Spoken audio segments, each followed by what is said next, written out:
Did you know in the United States, hundreds of school lockdowns happen every year, but not all of them are drills? It was a quiet Thursday morning when Evan, a 19-year-old computer intern, sat alone in the basement of his old high school. The hum of the servers filled the air steady and calm until the intercom crackled to life. Lockdown. This is not a drill. His first thought, it's got to be a mistake. He'd heard this alert dozens of times before, but then silence. Not a sound from upstairs, not a footstep in the hall, just that eerie hum. Why wasn't anyone making announcements? He locked the door, sat back down and stared at the dim monitor light flickering across his face. The air felt heavy now, thick like it was holding its breath. A minute later, something metallic clanged down the hallway. The sound came again, closer this time. Slow, deliberate, echoing off the concrete walls. He whispered to himself, "Is someone down here?" And then came the worst part. A faint shuffle right outside the basement door, followed by a man's voice, calm and shaky all at once. "Hey, are you hiding too?" Evan hesitated before answering. The voice on the other side of the door sounded normal, too normal. He finally unlocked it halfway, just enough to peek out. A man stood there, mid-40s, wearing a red plaid shirt and a faded baseball cap, his hands trembling slightly. "I'm not supposed to be here," he whispered. "I was just dropping off lunch for my kid when it all started." Evan's heartbeat slowed a little. Maybe he was just another scared parent, but something about him felt off. His eyes, they didn't look frightened, they looked focused. "Is anyone else down here?" the man asked, stepping closer.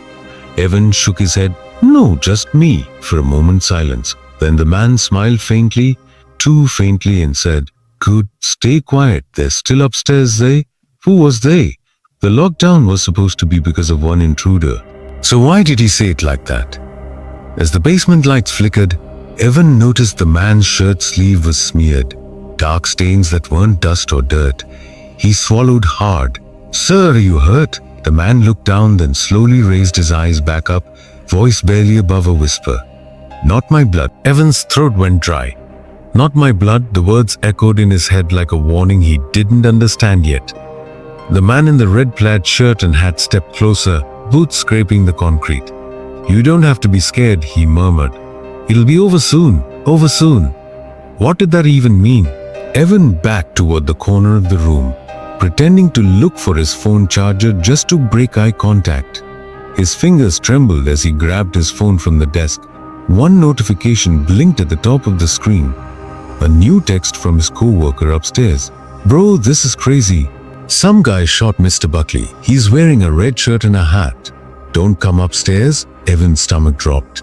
He read it again, slower this time. Red shirt, hat. He dared a glance at the man standing only a few feet away. The man tilted his head.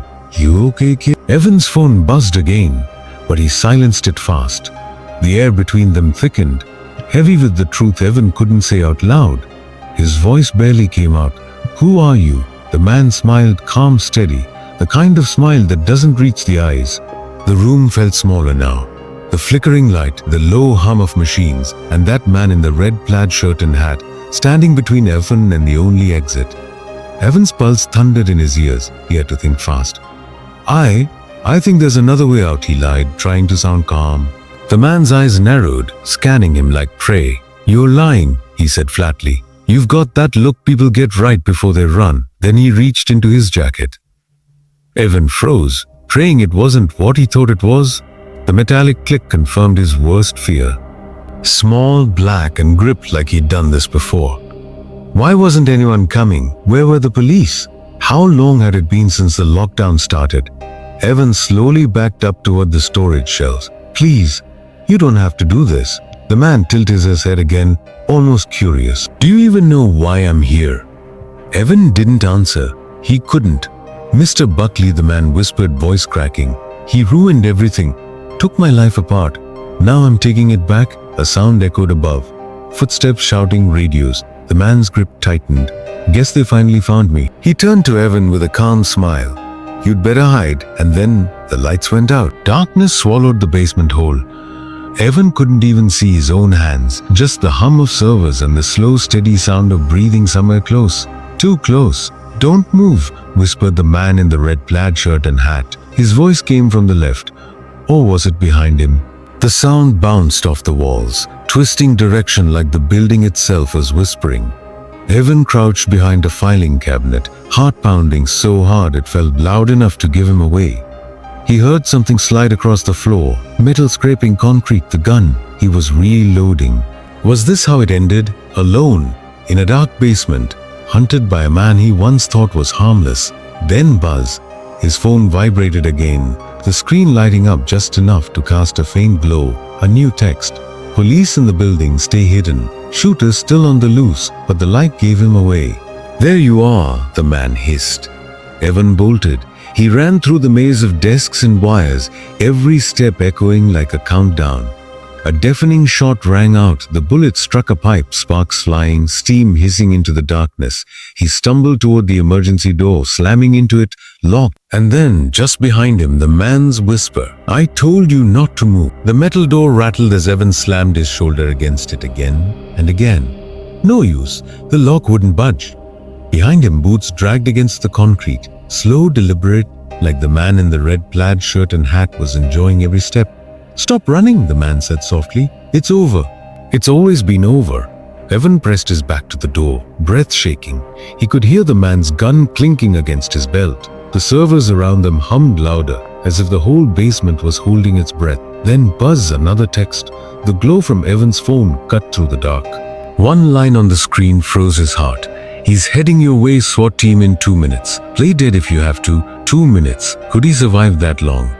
The man's shadow stretched closer, his voice steady and calm.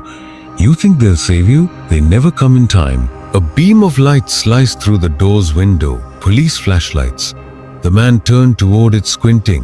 That was Evan's only chance. He grabbed a loose pipe from the floor and swung with everything he had. The gun went off once, deafening, before clattering over. Officers burst in, tackling the man as Evan dropped to the floor, shaking, ears ringing. When they pulled him out, sunlight hit his face. The officer whispered, "You're lucky, kid. That text saved your life." Later, when Evan looked back at the shattered basement door, he swore he still heard the echo of that voice whispering from the dark. It's not over yet, so tell me, where are you watching from? Comment your country for the next scary urban legend story.